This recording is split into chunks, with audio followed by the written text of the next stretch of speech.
Hi everyone, welcome to my YouTube channel. My name is Avinash, and in this video, I'm going to talk about Amazon Redshift. Okay, so firstly, what exactly this Redshift service is? So, this Amazon Redshift is actually a data warehousing solution. So, it's a fully managed service where we can run data warehouse services within the cloud.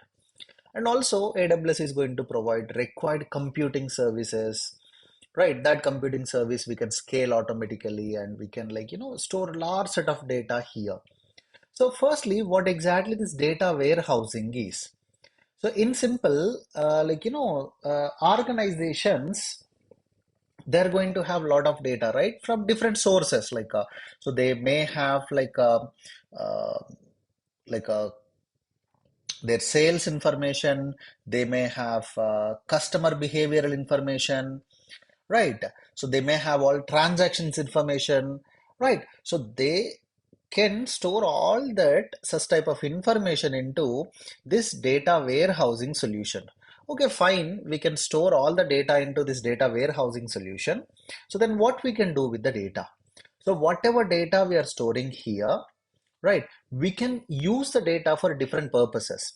So for example, we want to analyze some sales trend of last year. Okay, so we have various stores, and from various stores and we got a lot of data, right?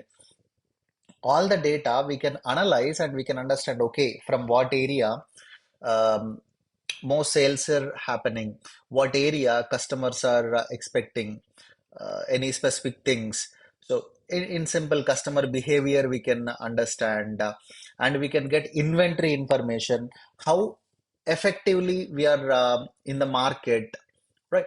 So such type of things we can analyze so that we can take proper decisions and we can improve our operational efficiency and we can focus on customer satisfaction, right? So that by applying all these, we can do cost saving as well as we can increase our revenue growth.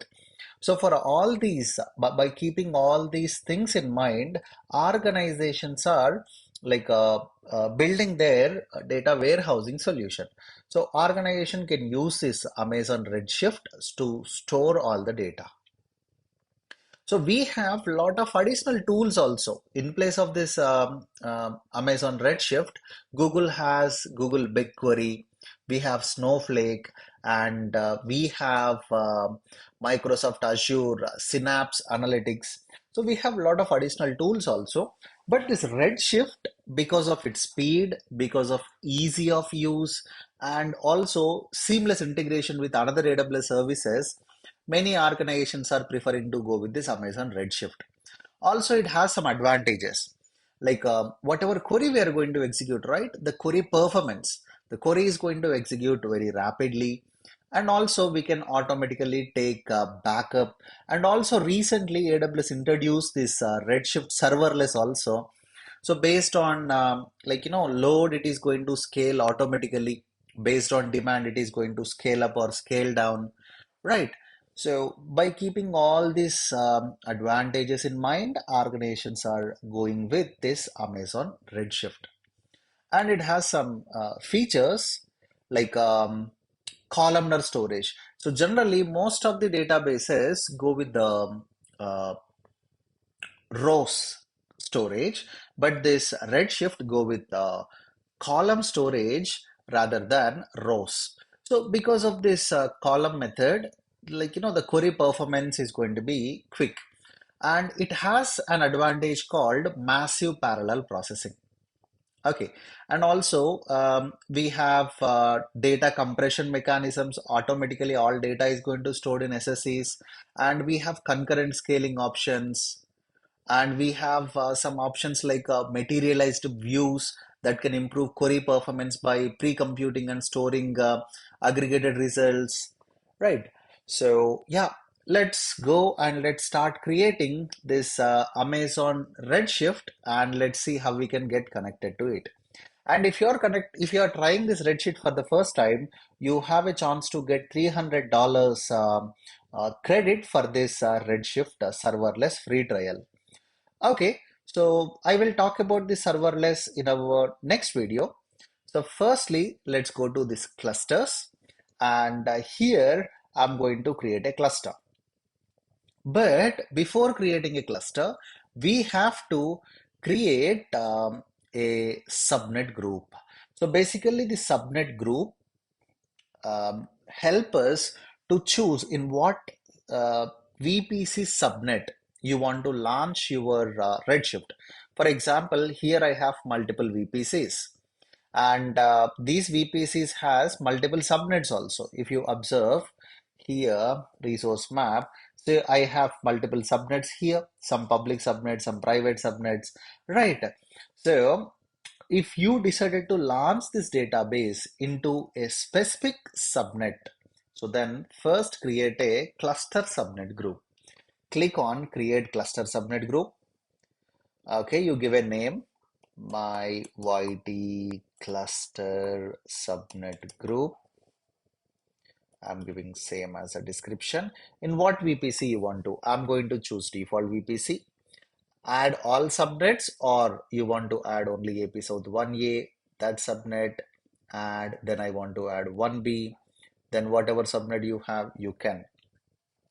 So if you have additional VPC, then you can go here and you can choose, right? So why it is not displaying? I already have one subnet created long back. Okay, that's the reason it is not showing. So create cluster subnet group, then you give description. So then choose the VPC, my custom VPC. Here, AP South 1A, I have two subnets. In which subnet you want to launch, you can choose that, add. So then you choose 1B. Again, I have two. Which one you want to launch, you select and add subnet. So then create cluster subnet group. So, your database actually runs within these subnets only. It's always recommended to give two subnets, right? So as I told you, I'll go with the default VPC cluster subnet group, and I'm going to give both the subnets here, episode 1A, as well as I'm going to choose episode 1B, right? Then create cluster subnet group. All right, I have created a subnet group now. While launching my Redshift cluster, I'm going to use this. All right, along with this, we have to create one IAM role as well. So if you want to access data from an S3 bucket, right, if you want to access all S3 bucket data from this cluster also, you can choose. You can create by using IAM role. So let's go to provision clusters dashboard, click on create cluster. So now here give a cluster configuration, cluster identifier. So give a name. I'm going to call this as my YT Redshift is the name I'm giving, and it won't support capital letters. We have to give only small characters. All right. So the configuration, we can choose required configuration, or we can give our use case to AWS. So AWS will suggest appropriate configuration for us. Okay, and I'll choose the least configuration here. So I'm going to select node type, and we have different configurations here, and observe the pricing.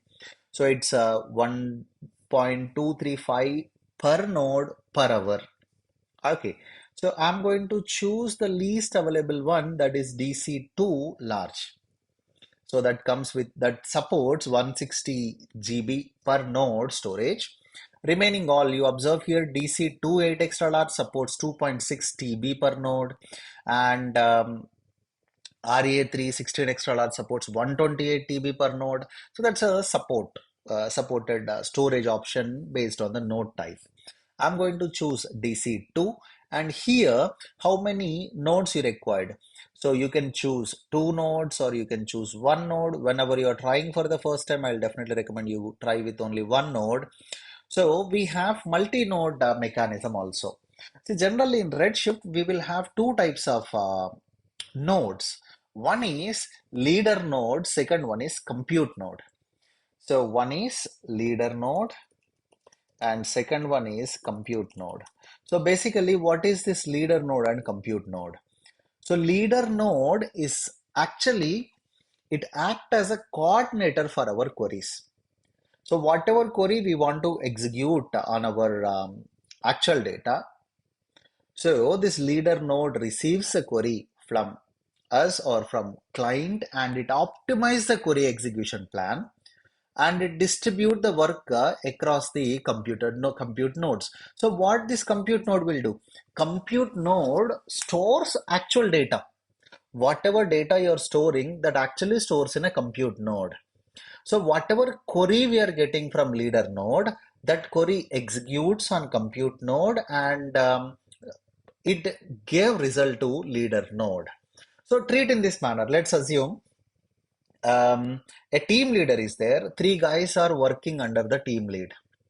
Okay, so now whenever any work comes, what the team leader will do? He is going to analyze that work, the criticality, right?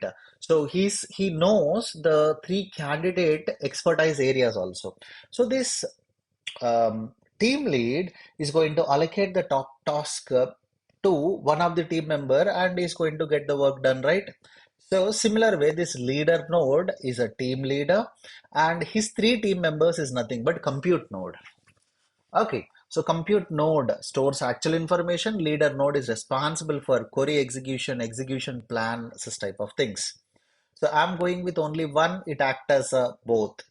And do you want to load sample data? Yes. So there is a small data called ticket. So we can get some sample data once a cluster created. Now database configuration. So what username you want to give? You can give the username. Um, I'm going to call this as Redshift admin, and you want to manage credentials via secrets manager. If your answer is yes, you select this option. Otherwise, you generate a password or you manually add an admin password.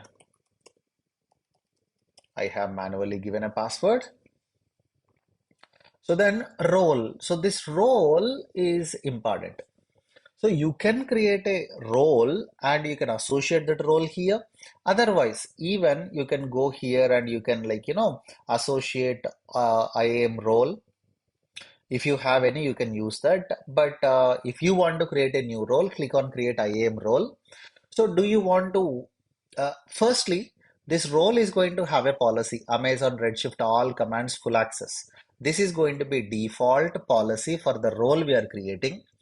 Along with this policy, if you want to allow any other S3 bucket access, specific S3 bucket, you choose the bucket list here.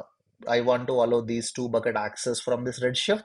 Otherwise, you want to allow any S3 bucket access, you can give that. So currently, I'm going to choose no additional S3 bucket. If you want to access any other services also, you can. This is one option. Whenever you click on create IAM role as a default, one role will create and that is going to associate.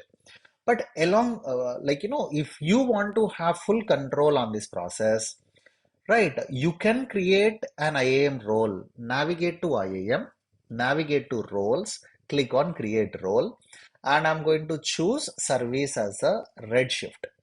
I'm selecting service as a Redshift, customizable.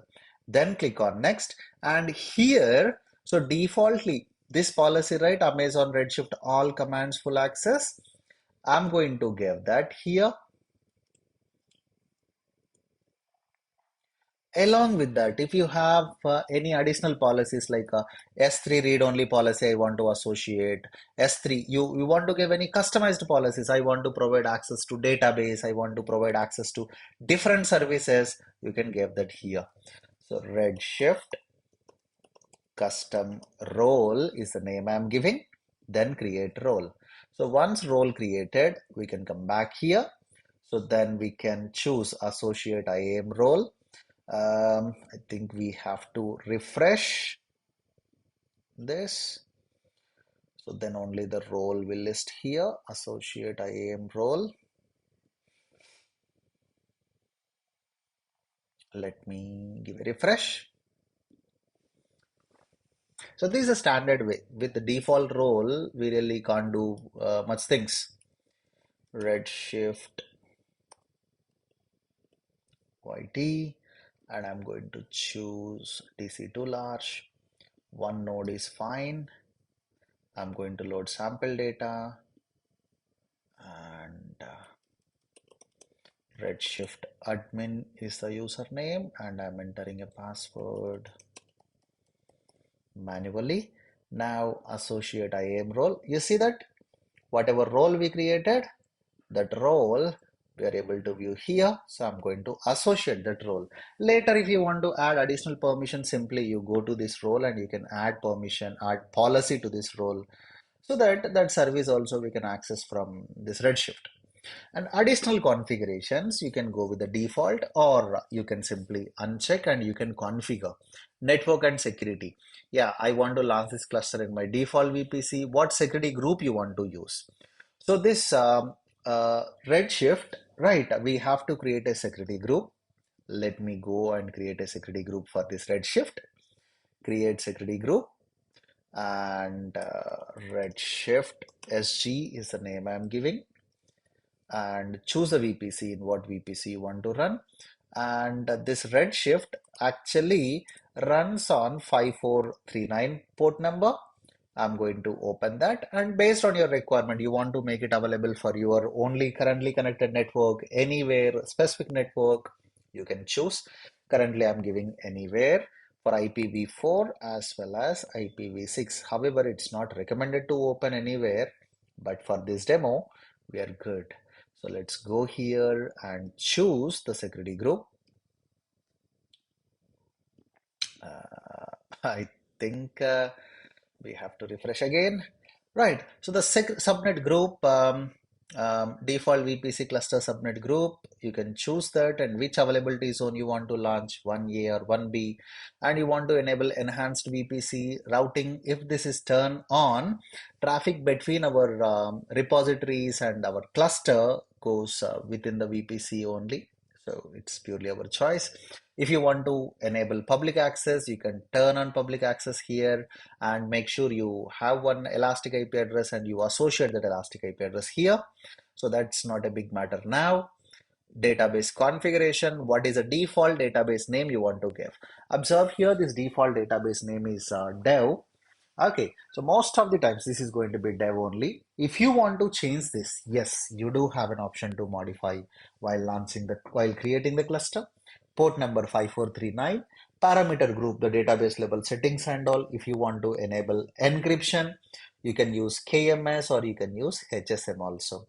At what time you want to perform all the maintenance activities, and do you want to create any alarms whenever data usage, right, disk usage is 70% full, I want to get an alarm to this given SNS topic.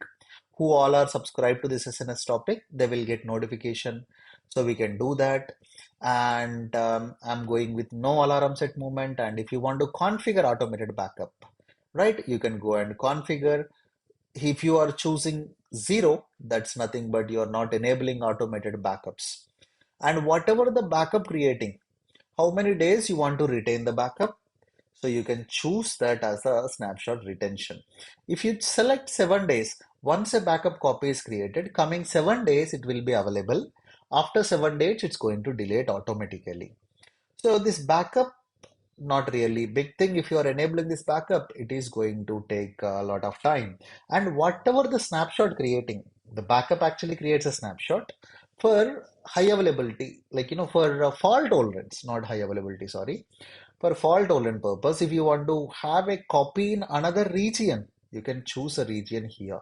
The created snapshot automatically copy to the select region, and we can configure retention also there.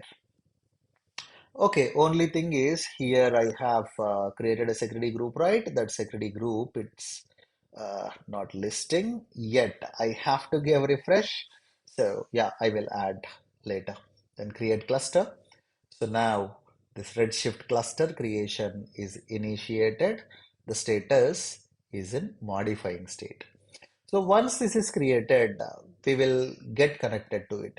To get connected to, we have multiple options. We can use different tools, or we have this query editor v2 version 2 and query editor version 1.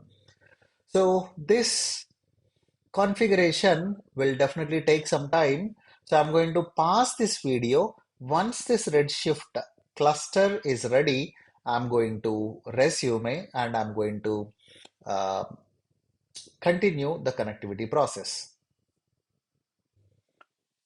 All right. Yeah, finally, our Redshift cluster status changed to available. I also did one thing. I have changed that security group. You can see this. I've successfully modified. So to modify security group of your Redshift cluster, you go to property and scroll down network and security settings.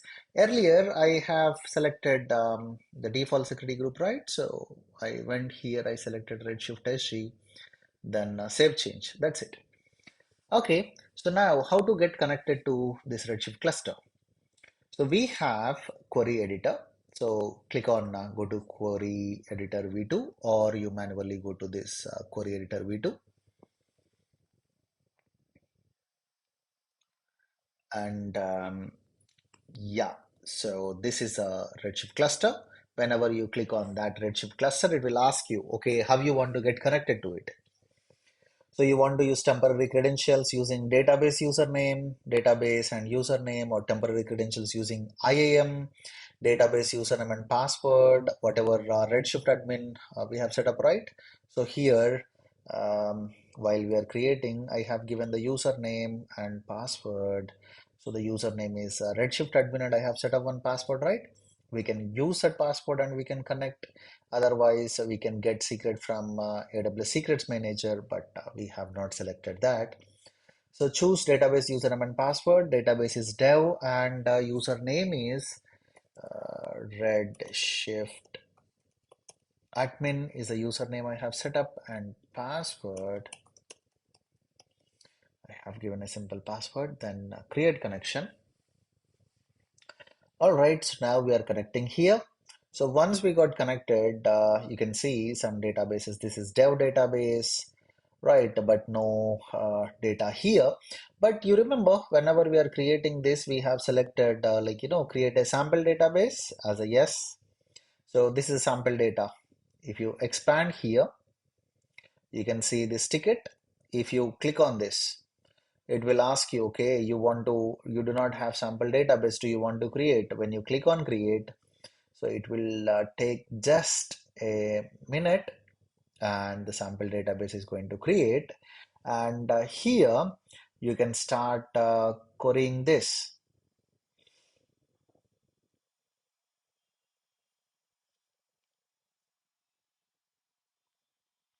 You can run all queries, or you can you can choose uh, which cluster you want to choose, which database you want to choose, then you can run that.